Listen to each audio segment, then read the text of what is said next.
सर्वमङ्गलमाङ्गल्ये शिवे सर्वार्थसाधिके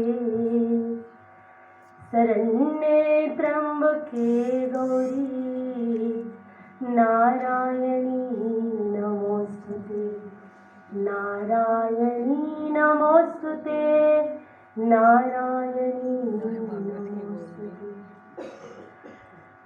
सर्वप्रथम भारत माता को प्रणाम करना चाहती हूँ, क्योंकि जिस भूमि पर हम बैठे हैं ये पावन भूमि है। ये संतों की, ऋतुजों की, मनीषियों की भूमि है। ये प्रणेताओं प्रचेताओं की भूमि है। ये राम कृष्ण की अवतारी भूमि है। सिद्धिदाताओं की भूमि तो है, पर ये हमारे भारत के महान क्रांतिकारियों की भूमि है। इसलिए मैं इसे प्रणाम करना चाहती हूँ। चाहती हूँ कि कोई नेक काम हो जाए, चाहती हूँ कि कोई नेक काम हो जाए।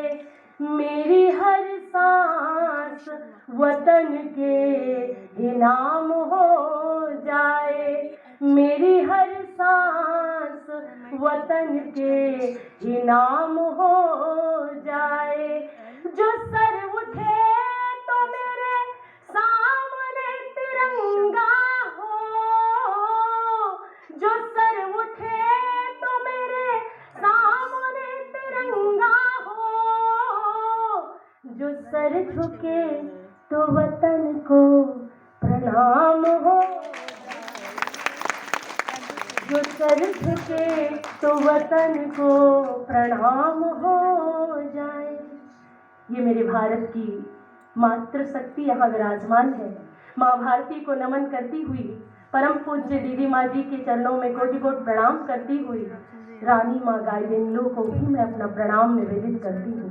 यदि उस समय में हम सब रहे होते तो शायद उनके चरणों की रज अपने माथे पे रख लेते। उनके चरणों को लिपट करके उस 15 साल की यातना के बारे में पूछते तो दिल भर आता। लेकिन आज हम सभी माँ रानी गाइडेंलु को अपनी कृतज्ञता, अपनी भीतर की राष्ट्रभक्ति समर्पित कर रहे हैं। उनका स्मरण करके इस नारी दिवस में आकर, इस सुंदर नारी शक्ति दिवस को मनाकर मैं अभिभूत हूँ। और सबसे बड़ी बात जो मैंने अभी अनुभूत की है कि यदि मातृशक्ति के कंधे पर कोई भी जिम्मेदारी आती है तो कैसे बखूबी निभाती है। और इसका सफल उदाहरण है आज के वनवासी कल्याण आश्रम का महिला समिति के द्वारा यह ऑर्गेनाइज किया कार्यक्रम। लोग कहते हैं कि 4 महिलाएं बैठी हो और शांति हो, ऐसा संभव है। पर आज इस बात को मातृशक्ति महिला समिति दिल्ली प्रांत के इस आयोजन ने इस बात को सिद्ध कर दिया है कि मातृशक्ति जब बोलती है तो पैनी तलवार की तरह, और जब चुप रहती है तो गंभीर नदी की तरह। ऐसी शांति मैंने आज तक नहीं देखी किसी कार्यक्रम में। इतना व्यवस्थित कार्यक्रम में केवल यहाँ यही बोलने के लिए आई हूँ। बाकी तो हमेशा आप लोग सुनते रहते हो यूट्यूब चैनल के माध्यम से। साध्वी समाहिता दीदी को सभी जानते हैं। यहाँ पर मैं वनवासी कल्याण आश्रम से पिछले 8 वर्षों से जुड़ी हूँ और बहुत सक्रिय रूप से आदरणीय भगवान सहाय जी के नेतृत्व में मैंने कई कार्यक्रम किए। नरेला की छात्रावास भी गई, वहाँ के बच्चों से मिली, और उदयपुर में चल रहे अपने केंद्र में भी गई। वहाँ पर किस प्रकार से बच्चियों को, बेटों को वहाँ सुरक्षित, संरक्षित और संवर्धित किया जा रहा है, शिक्षित किया जा रहा है। राष्ट्र निर्माण में हमारे वनवासी भाइयों की कितनी भूमिका है, उसके बारे में आप भी जाएं और जानें। अभी जैसे कि आपको आमंत्रित किया गया है कि वन यात्रा, तो ये मेरा सुझाव भी था और आदरणीय भगवान सहाय जी से भी कहा था कि यदि हमारी मातृशक्ति, हमारी बहनें जब वनांचल में जाकर उन वनवासी मातृशक्ति माताओं से मिलेंगी, जहां पर केवल 2 साड़ियां होती हैं, एक घर के लिए और एक बाहर के लिए, तो हमें शायद वो क्षण याद आएगा कि हम भी जब पार्टी में जाते हैं, शादी में जाते हैं या किसी त्योहार में, तो हमें अपनी वार्डरोब में कौन सी साड़ी पहननी है ये खोजने के लिए कम से कम 10 से 15 मिनट लग जाता है। उसको खिसकाते खिसकाते कौन सी साड़ी पहने।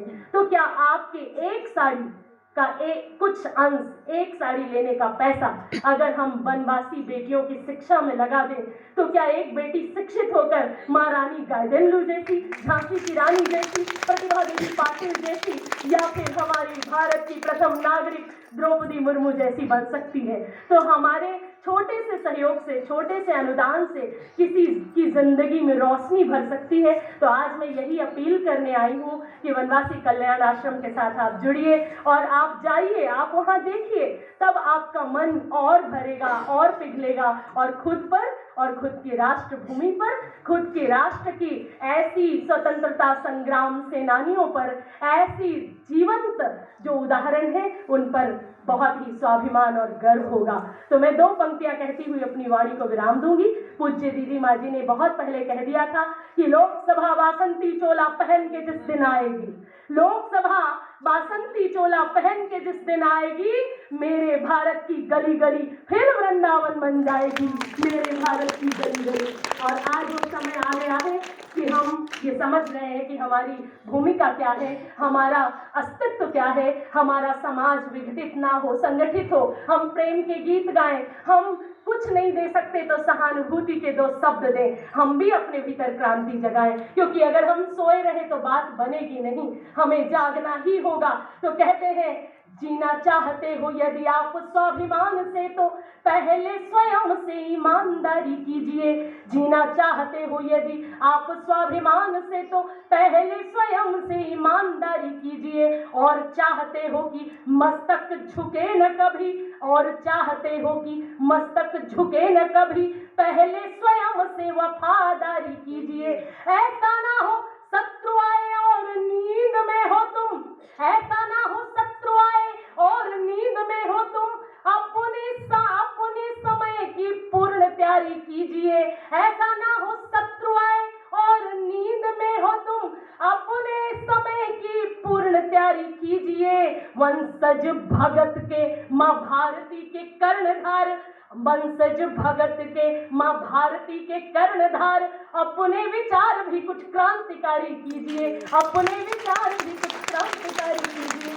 तो मातृशक्ति पर जगने की जिम्मेदारी है और माँ किसी परिचय के मोहताज नहीं होती, वो जन्मती है, वो सहेजती है, वो गढ़ती है, वो रचनाकार है, वो रचयिता है। और अगर भारत की देवियां जाग जाएं, हमारी बहनें मोर्चा संभालने धर्म संस्कृति के संरक्षण का, तो परिवारों में ही बसता है भारत। यदि भारत में कुटुंब व्यवस्था नहीं होती तो आक्रांता आकर के राज कर गए होते, आक्रांता आकर के लूट गए होते, लेकिन वो लूट नहीं पाए, वो तो मुंह की खाकर चले गए। क्योंकि हमारे भारत में महारानी गाइडेनलू जैसी बेटियां वनांचलों में जन्म लेती हैं, कंदराओं में जन्म लेती हैं, असुविधाओं में रहकर भी अपने राष्ट्र के प्रति, अपनी मातृभूमि के प्रति वह एक संवेदना लिए हुए।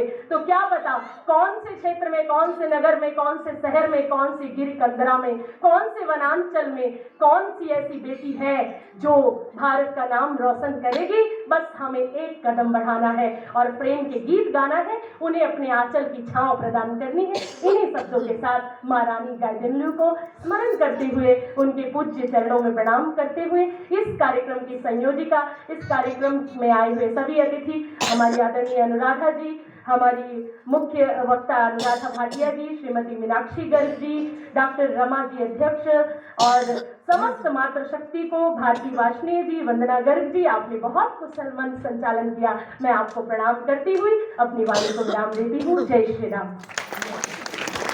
एक बार सभी बोलेंगे, भारत माता की जय, भारत माता की जय, भारत माता की जय। ये भारत हमारा देश है, हम भारत के हैं। किसी भी देश का नाम माँ से शुरू नहीं होता।